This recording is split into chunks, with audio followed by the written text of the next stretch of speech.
So Michael, you lead our Brexit task force, you're the partner here who leads that. Brexit, huge uncertainty. Is there anything businesses can do within their contracts? Well, of course, the really good thing about in-house counsel is that their job really, if you think about it, is to manage uncertainty and risk. So they are really quite pivotal for how businesses can approach the problems caused by Brexit. So there's a sort of menu of issues you'd usually think about going through on a contract to manage uncertain risk. You'd think about its term. Do you shorten the term so it can be refreshed relatively easily?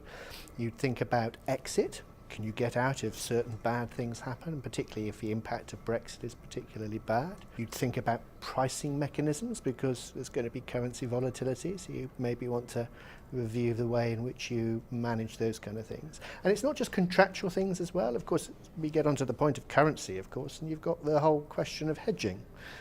Hedging's an obvious answer to currency risk, but of course hedging comes at a price, doesn't it? So once you've made that decision, you have to work out who bears the cost and risk of that hedging. So there's a few things that in-house counsel can do to help.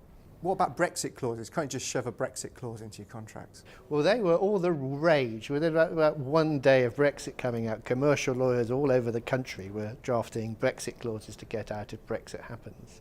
I think the trick is to think about it in this way. Brexit really is just a massive, uncertain event. And so in a funny kind of way, you should look at issues of uncertainty in every contract in the same way. I think Brexit clauses probably aren't worth it. If you have to negotiate them, parties say, well, why don't we just wait anyway? Why don't we just make it a 2-year contract and revisit the terms anyway? Why do we need a specific trigger for negotiation around Brexit? The better way to look at it, if you're having to look at a contract that is going to go over this transitional period, I think is to focus on what's the impact of Brexit going to be on your contract. So, for example, if you really are concerned that the introduction of tariffs will change the pricing model or whatever, your Brexit clause should effectively say that, we will revisit the terms if tariffs are introduced or if my production costs have to go up because of increased regulatory compliance. And are you seeing many Brexit clauses? I think I've heard one. I've heard of one, but no, not really. The approach that seems to be operating in the market is exactly that. Either people are doing short-term contracts or strategic delay until the situation or scenario is much more clear, or they are focusing, what's the impact, can I work out my way on that matter? What about force majeure? Is Brexit a force majeure?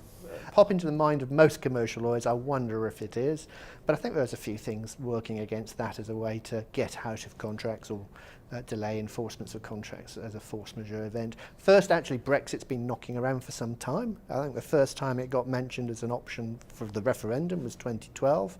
So arguably many lawyers would be saying, well, you should have been thinking about the possibility since then. And secondly, it doesn't feel like force majeure to me. If you think about the origins of that as a remedy for not having to comply with your contractual obligations, it starts with what you might call geological events, earthquakes, floods, fires, where we're not one of those natural disasters or acts of God.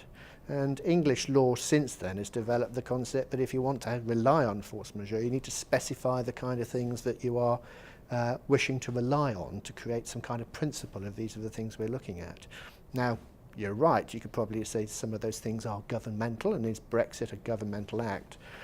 But these clauses are usually narrowly construed, and the events which usually trigger force majeure, like embargo or sanction, Brexit doesn't feel like one of those.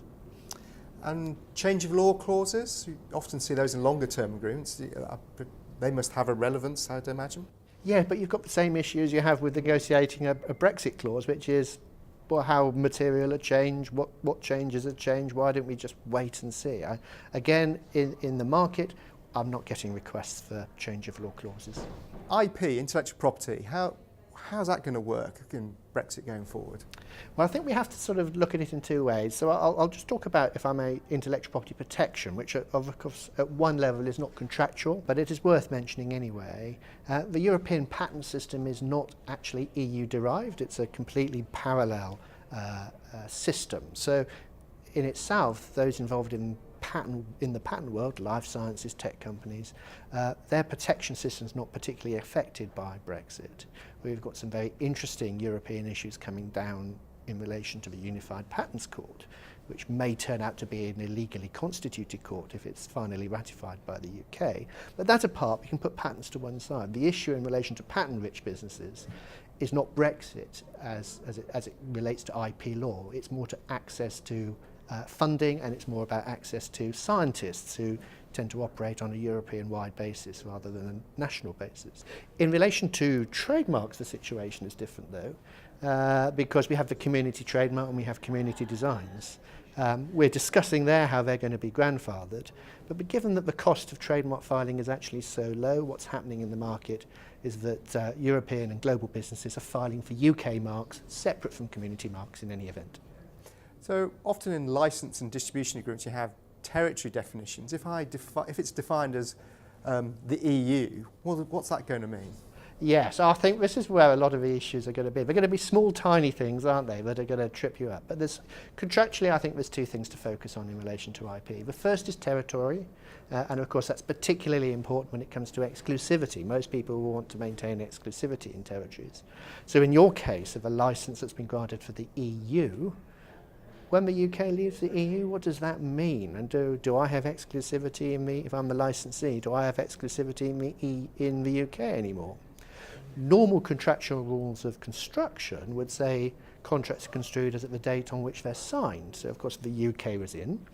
Business efficacy would suggest, well, it's operating in relation to the UK, so you'd give effect to it. I think that's probably the right answer. So in your case, your licence would cover the UK.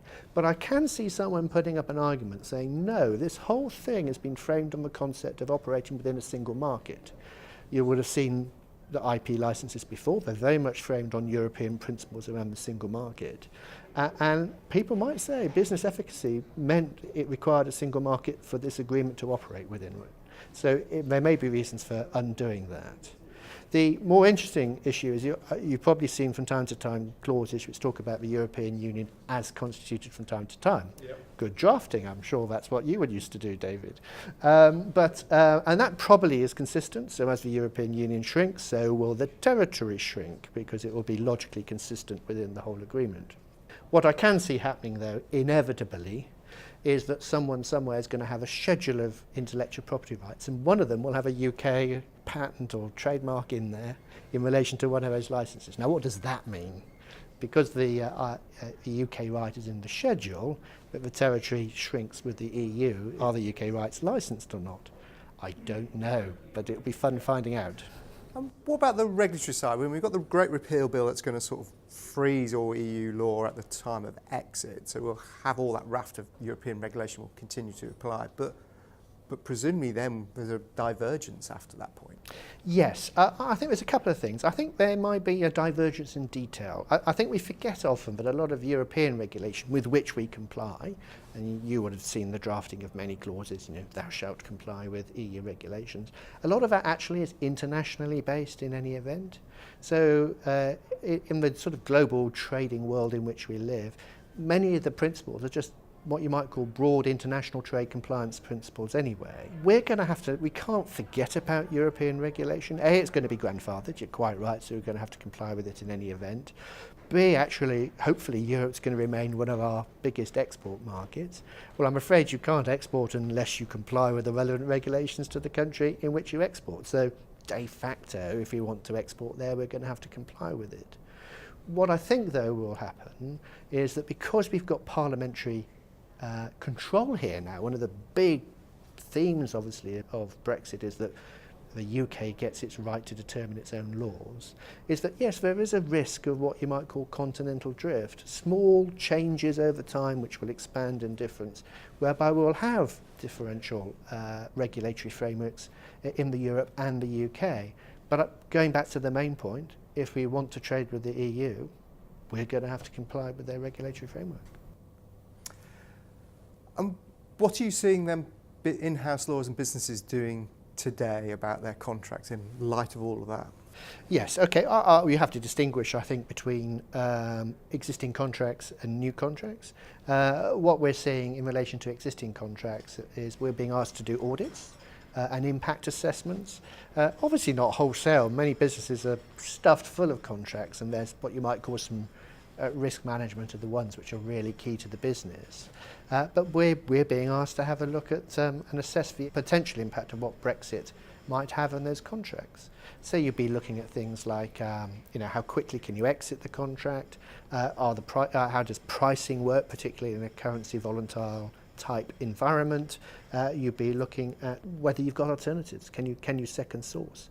What are the ways in which you can manage your risk in different ways? So parallel imports, I haven't heard much about that as an issue. Actually, in relation to IP, a lot of the discussions have been around the Unified Patents Court and the excitement that's coming out of that and the whole kind of life sciences sector issues. But I think one of the as yet undiscovered issues is the whole issue of grey markets. Europe has got now well-established principles that allow grey imports. Products sold in France can be imported around the European Union with no barriers. So intellectual property rights owners can't use their intellectual property rights to stop imports. And the reason for that is obvious. Europe doesn't want differential pricing in different markets. So the freedom of movement of goods is really important in that context. Of course, if the UK leaves Europe and Europe leaves the UK, marketing in either of those territories won't constitute a first lawful marketing for the purpose of parallel imports and grey markets. So you will find a situation where IP rights owners will be capable of using their intellectual property rights to prevent imports. Now, it's not quite that straightforward. It's quite a complicated area because there are certain rules around the supply of spare parts, for example, and many laws that allow spare parts to be manufactured on site without infringing. So it's not quite straightforward, but it's as yet unexplored area. The only thing I would add is that actually the UK, of course, existed before Europe, and we do have our own rules on international exhaustion of rights, as this issue is called.